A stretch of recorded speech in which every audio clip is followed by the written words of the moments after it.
Nós entendemos, nós que somos cristãos, nós entendemos que a nossa vida aqui não é por um acaso. Nós entendemos que nós não nascemos aí de uma explosão, que explodiu tudo e surgiu aqui nós. Né? Nós entendemos que a gente não veio do macaco, que o macaco continua sendo macaco. E justamente por a gente entender isso, às vezes nós não entendemos a profundidade que é o plano. Existiu um plano de Deus para o ser humano. Exatamente. Existiu algo primeiro em Deus para o ser humano. E eu acredito que tem muita gente que assiste o Necessário aqui, que às vezes está assistindo pela primeira, segunda, terceira vez, que já parou pelo menos uma vez na caminhada cristã pensando assim, cara, o que Deus tem para mim? O que eu vim fazer nessa terra aqui, né, cara? Então, assim, uma vez que a gente entende que existiu um plano, pra gente fazer uma introdução dentro desse assunto. Deus, ele arquitetou um plano pro ser humano específico. Existe algo que foi preparado por Deus para nós? Existe. Quando a gente... Para falar sobre esse tema, não existe nada mais necessário do que ir para o início de tudo. A Bíblia fala em Gênesis capítulo 1, versículo 26, que Deus fez uma reunião extraordinária no céu. Para analisar, todas as coisas Deus fez com a palavra. Olha a fé novamente acontecendo aí. Porque a Bíblia fala em 1 Coríntios capítulo 4, versículo 13, que nós cremos, por isso nós falamos. E nesse espírito de fé, nós declaramos aquilo que nós cremos. Então, nós aprendemos isso com Deus. Deus foi o primeiro ser, a primeira pessoa, o primeiro ser a crer e falar. Quando ele viu que a terra estava sem forma e vazia, ele não falou, nossa, a terra está sem forma e vazia. Não, ele falou, haja luz, haja firmamento. Ele começou a estabelecer uma ordem. Quando Deus estabelece toda a ordem, ele faz o que eu digo de reunião extraordinária. Ele chama Jesus e o Espírito Santo, que pairava sobre a face do abismo. E ele diz, façamos. E agora nós estamos no versículo 26. E essa reunião extraordinária, imagina, Deus, o Espírito Santo e Jesus, que era a palavra, em uma reunião para arquitetar uma pessoa que tem uma ideia. Ela foi feita para dominar. Deus fala, façamos o homem à nossa imagem, conforme a nossa semelhança e domine. A ideia de Deus está bem clara no início. Ele nos fez para dominar. Quando Deus gera a sua criação conforme a sua imagem e a sua semelhança e nos dá autoridade para domínio, logo nós percebemos que a resistência também se levanta. Porque quando Lúcifer é expulso do céu, ele perde a comunhão com Deus. Logo, ele se torna escravo de si mesmo. E dominar, pastor, é uma coisa tão sublime que a princípio nós precisamos primeiro aprender a nos dominar, que foi onde Adão e Eva pecaram. Eles não pecaram quando eles comeram da fruta. Se você ler o texto, você sabe qual é a fruta? Não é a maçã. Nunca foi a maçã. Nunca foi a maçã. É o coco. É o coco. É o coco. Porque a Bíblia diz que eles tomaram e comeram. Pode ser. Começou as piadinhas nordestinas dele aqui. Ai. É boa, cara. Me diz qual outra fruta que você toma e come. Só coco. Vai. Tá. Tomou e comeu. E aí, não, o pecado não acontece nisso. O pecado já inicia quando ele perde o controle.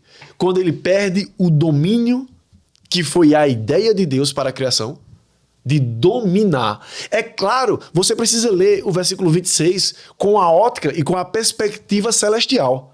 E não com a nossa perspectiva terrena, que é limitada, temporária e passageira. A perspectiva do céu, ela não muda. A ideia de Deus não muda. Está explícito de Gênesis e Apocalipse que a ideia dele é imutável. Então, quando Deus nos criou, quando ele nos projetou, pegando a opinião de outras pessoas, porque ele disse, façamos o homem conforme a nossa imagem. Façamos. Não estava só ele.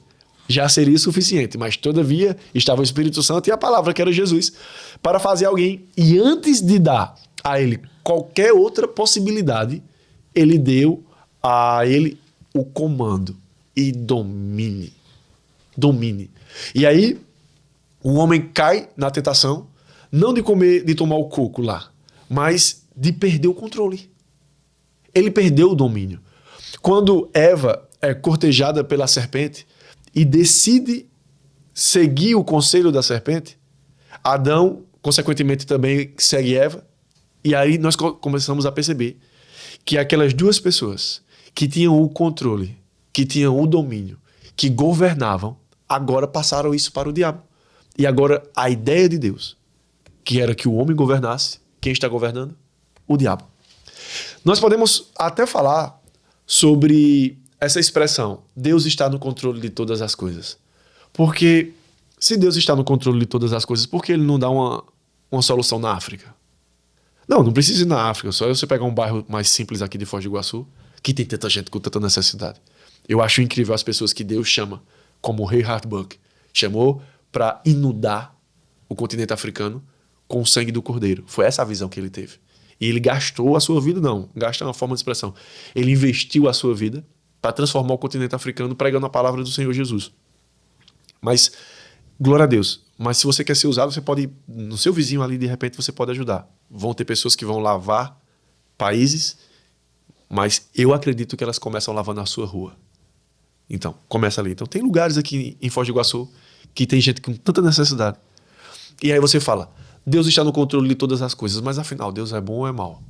Em Tiago, que eu aprendi no primeiro, que não é Tiago, é Tiago, nós percebemos que nós não devemos dizer que estamos sendo tentados por Deus, porque Deus não tenta ninguém e ele não pode ser tentado pelo mal. Antes, nós somos arrastados e seduzidos pelo nosso próprio mau desejo. Dando vazão para isso, nós pecamos. Depois de pecar, gera morte. Por quê? Porque toda boa dádiva, todo dom perfeito, vem do Pai das luzes, onde não há sombra de variação. Ele é bom. Então, como nós podemos entender que a perca do domínio está distante do controle no qual Deus nos presenteou, é o maior pecado da humanidade. Porque Deus teve uma ideia. E quando nós estamos longe da ideia de Deus, não é que Deus é arbitrário e vai falar, já que você está distante, eu vou lhe castigar. Não é isso. É que, ausente da presença de Deus, a consequência é a queda. Qual foi a primeira coisa que Adão sentiu quando ele pecou? Medo. Nós estamos agora no capítulo 3, no versículo 9. A Bíblia fala que Deus buscava no crepúsculo, no pôr do sol, a Adão, para ter comunhão com ele. E enquanto Deus, mais uma vez, ia ter com Adão, Adão ouviu os passos dele no jardim e temeu. E o versículo 9 fala, Adão, onde você está? Para analisar, pastor. Como é que uma pessoa, um ser, que é dotado pela onipresença, ele está em todo lugar, que a deidade dele é definida pelas suas características. Deus não é um nome próprio, mas a sua deidade é definida porque ele tem onipresença, está em todo lugar, ele tem onisciência, conhece todas as coisas, e tem onipotência, pode todas as coisas. Como é que uma pessoa que tem essa tríade na sua configuração pessoal faz uma pergunta como essa? Gênesis capítulo 3, versículo 9, para quem está acompanhando com a Bíblia em casa. Onde você está? É seguro, para falar como os paraguaios falam, seguro que a moita de capim, o pé de coco, a pedra que Adão estava escondido atrás, ele sabia qual era. A pergunta de Deus não é geográfica, pastor. Deus não está perguntando qual é o seu posicionamento geográfico, para que eu possa lhe encontrar. Onde está a sua localização nesse momento? Qual é a pedra que você está? Porque eu preciso saber onde é que você está. Ele arquitetou o Éden. Ele é onipresente. Ele está em todos os lugares. A pergunta de Deus para Adão é o seguinte: por que você não está dominando? Adão, por que você entregou o seu posto? Adão, onde você está que você não está governando? E Adão diz, eu ouvi a sua voz e temi. Entrou o medo. Longe do governo, presença de medo. Longe do governo, insegurança de futuro. Longe de governo, falta de perspectiva. Longe do governo, fragilidade. Você pode até ter um certo receio em você, mas quando você ouve alguém que governa, você vai falar, eu quero ser feito ele, ou ele é referência para mim. Porque quem governa, sabe que governa, tem atitudes que governam, suas reações sendo governante. E a ideia de Deus é que eu e você possamos dominar. E aí nós pensamos, dominar sobre o quê? Sobre tudo. Porque tudo o que era conhecido, que ainda não tinha sido desenvolvido, Adão tinha o controle. Peixes, aves, o que se move sobre a terra e o que se move debaixo da terra. Todos os recursos do mundo que estão disponíveis são e foram feitos para ser dominados por aqueles que atendem pelo nome de filhos de Deus. Contudo, nós nos isentamos da nossa responsabilidade de governo e o posto, pastor, de governo, a posição de autoridade, ela nunca ficará vazia. É um tema delicado, mas e não é o nosso tema hoje. Mas Deus instituiu o homem como cabeça do lar. Existe o feminismo, entre outras coisas, que querem pregar contra. Biblicamente falando, o líder da casa, o governante da casa, é o marido. Para analisar, em um relacionamento que você não precisa conhecer ninguém, todas as vezes que a mulher precisa fazer algo a mais do que foi previsto pela Bíblia para que ela possa fazer, nós percebemos que esse ato que ela está preenchendo aí, esse espaço que ela está preenchendo aí, é porque o homem não está suprindo. Na ausência do governo, outra pessoa tem que se levantar, porque o posto de autoridade não fica vazio. E aí, quando e como o homem, na pessoa de Adão, entrega o governo a Satanás, o posto de autoridade foi dado a outra pessoa. E aí aquela expressão, Deus está no controle de todas as coisas. E se ele está no controle de todas as coisas, por que ele não muda todas as coisas que estão mal? Porque ele não está. E aí você fala, então o Deus Todo-Poderoso, o Deus Criador dos céus e da terra, o Deus que é onipresente, onisciente e onipotente, você está colocando limitações nesse Deus. Existem algumas limitações nele. Por exemplo, ele não pode mentir. Existem algumas limitações em Deus. Outra, ele não está no controle de todas as coisas. A Bíblia fala em Coríntios capítulo 4 que o Deus desse mundo cegou o entendimento de muitos. De quem ele está falando? Do diabo. Então, quando você vê alguma coisa que está sem forma e vazia, não é Deus que está governando ali. O governo de Deus é claro. Onde Deus governa, existe dia, existe noite, existe plantação e existe colheita, existe chuva, existe tempo de seca para poder colher. Quando Deus governa, a luz, pastor. Deus está governando o lugar, então a luz. Quando há treva, confusão, divisão, morte, medo, miséria, não é Deus que está governando. Quem está governando é o Deus desse mundo.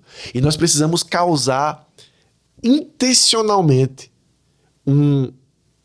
uma explosão nessa linha tênue de comparar a obra de Deus com a obra do diabo. Nós estamos pensando que todas as coisas é Deus que faz, mas Deus não faz todas as coisas. Deus faz o que é bom, porque o que nós podemos avaliar é o seguinte: pelo fruto conhecereis a árvore. Qual foi a coisa mal que Deus fez?